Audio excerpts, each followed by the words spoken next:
जय जगन्नाथ। यह पवित्र भूमि, इस पर आज आने का मौका काफी दिनों के बाद मुझे मिला। ये मेरा बहुत परम भाग्य है। आदरणीय डॉक्टर हरे कृष्ण मेहता, इनकी 125वीं जन्म एनिवर्सरी और उसके निमित्त ये इस व्याख्यान माला का प्रयोजन हुआ है। ओडिशा के निर्माण में उनका बहुत बड़ा योगदान था।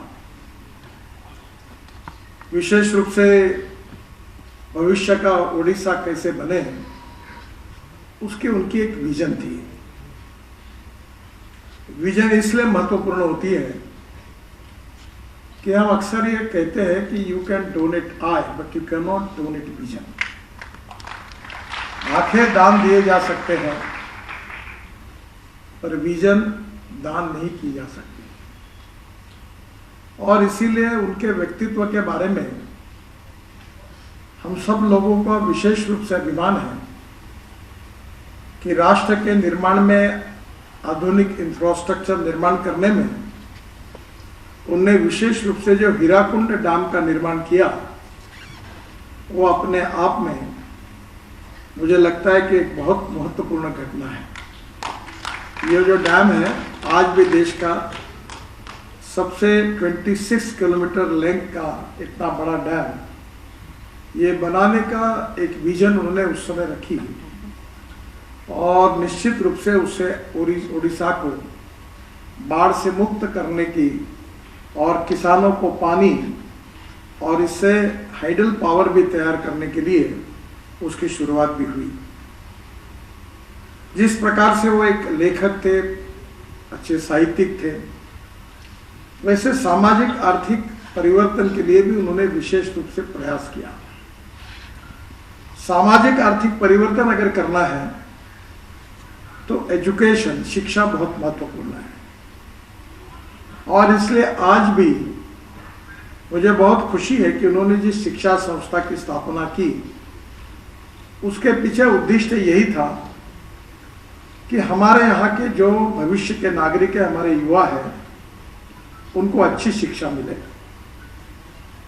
नॉलेज हमारी बहुत बड़ी पावर है।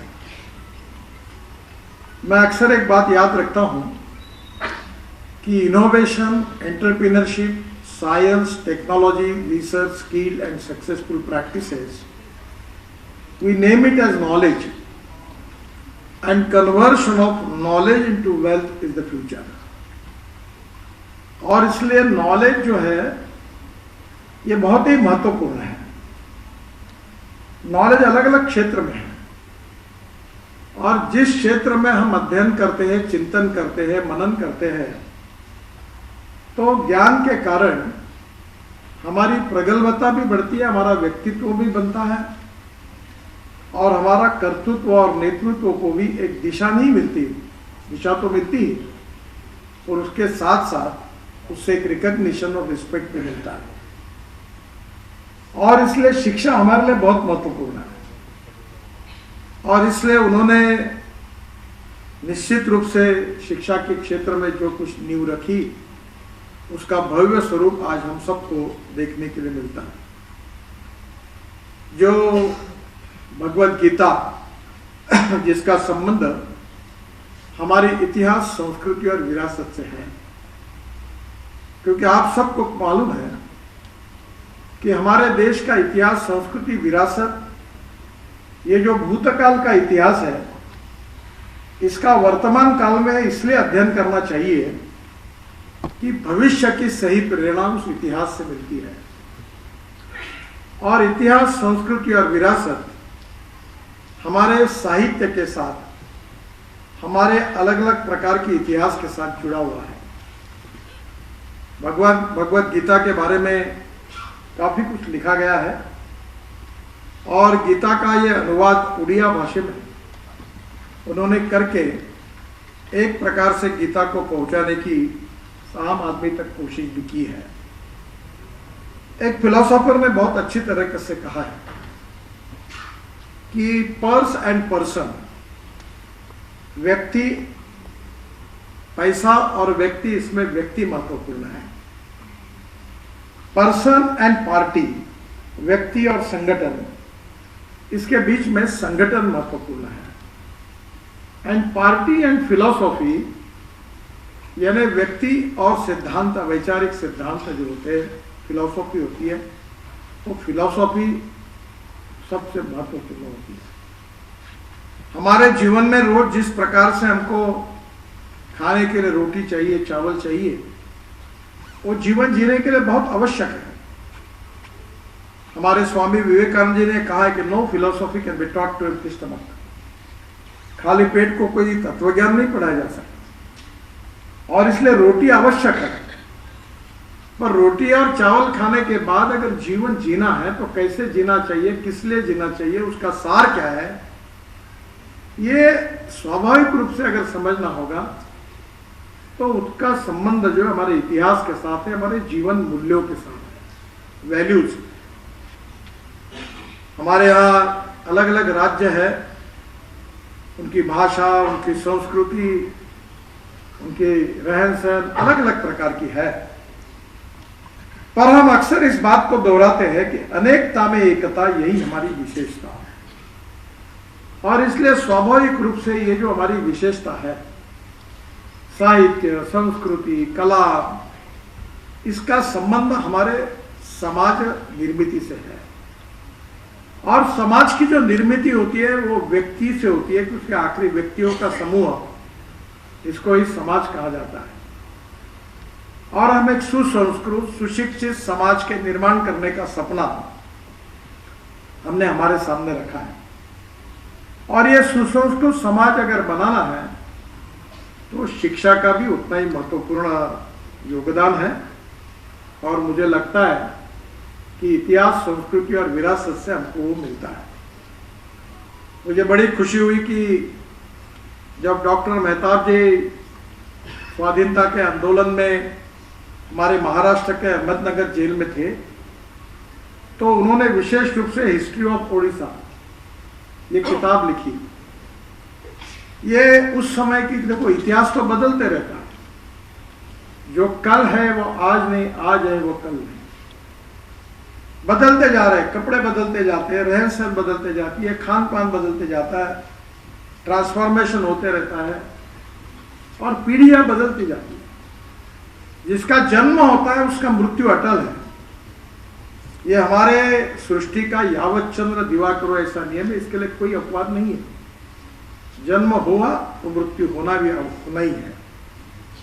पर हमारे यहाँ लोकमान्य तिलक जी अक्सर एक बात कहते थे कि वो ये कहते थे कि एक व्यक्ति अपने जीवन में कितने सालों तक जिया है ये महत्वपूर्ण नहीं है, वो उसका जीवन किस प्रकार से उसने जिया ये महत्वपूर्ण है। और मुझे लगता है यही बात उनके आदरणीय हरे कृष्ण मेहताब जी के जीवन से, उनकी विजन से, उनके कार्य कर्तृत्व से, उनके साहित्य और लेखन से हम सबको मिली है। मैं जब बचपन में स्कूल में पढ़ता था तो मराठी में एक किताब में एक बहुत अच्छी बात लिखी हुई थी जो मुझे आज भी याद है। उसमें लिखा हुआ था फ्रंट पेज पर कि थोर महात्मे होऊन गेले चरित्र त्यांचे पहा जरा, आपण त्यांच्या समान व्हावे हात सापडे बोध करा। ये जो थोर महात्मा बन गए हैं, हो गए हैं, उनका चरित्र, उनका नॉलेज, उनकी विजन, उसका अध्ययन करना चाहिए। वो इसलिए आवश्यक है कि क्या हम प्रयास करके उनके जैसे बनने की कोशिश कर सकते हैं क्या। और मुझे लगता है यही महत्वपूर्ण है। There is a difference between letter and spirit. शिक्षा जो है उसके जो लेटर्स है वो महत्वपूर्ण है, but we need to understand what is the spirit behind education. मैं बचपन में स्कूल में एनसीसी में था, तो जब हमारे स्कूल में आखिरी दिन एनसीसी में जब एग्जाम हुई तो हमारे जो प्रमुख थे एनसीसी के, उन्होंने हम सबको खड़ा करके बताया कि आपका नाम जब लिया जाएगा तो आपको सावधान खड़े होकर सावधान में खड़े रहना है और लेफ्ट राइट करके सामने जाना है। वो आपको पूछेंगे व्हाट्स योर नेम, तो आपको स्मार्टली जवाब देना है sir my name is so and सो। और जब एग्जाम शुरू हुई तो हमारे में से एक विद्यार्थी गया, सैल्यूट ठोका, और जैसे उसको पूछा तेरा नाम क्या है, तो उसने कहा my name is so and so. So letter वो समझ गया, पर स्पिरिट नहीं समझ गया। The most important thing is we need to understand what is the spirit behind education. संस्कारों से व्यक्तित्व का निर्माण होता है, और व्यक्तित्व के निर्माण से आदर्श व्यक्ति तैयार होता है, और आदर्श व्यक्ति जो होता है वो इतिहास में अजरामर होता है। और वही बात डॉक्टर हरे कृष्ण महताब जी के साथ जुड़ी हुई है। और आज 125वीं उनकी बर्थ एनिवर्सरी हम मना रहे हैं, और मुझे जब यहाँ आने का मौका मिला तो उनके जीवन का जो उनका कार्य कर्तृत्व था, उसकी प्रेरणा, उसका स्पिरिट आज भविष्य में उड़ीसा ही नहीं तो हमारे देश के युवाओं में आए तो राष्ट्र के पुनर्निर्माण में हम विश्वगुरु बन सकते हैं। इतनी ताकत हमारे देश में है।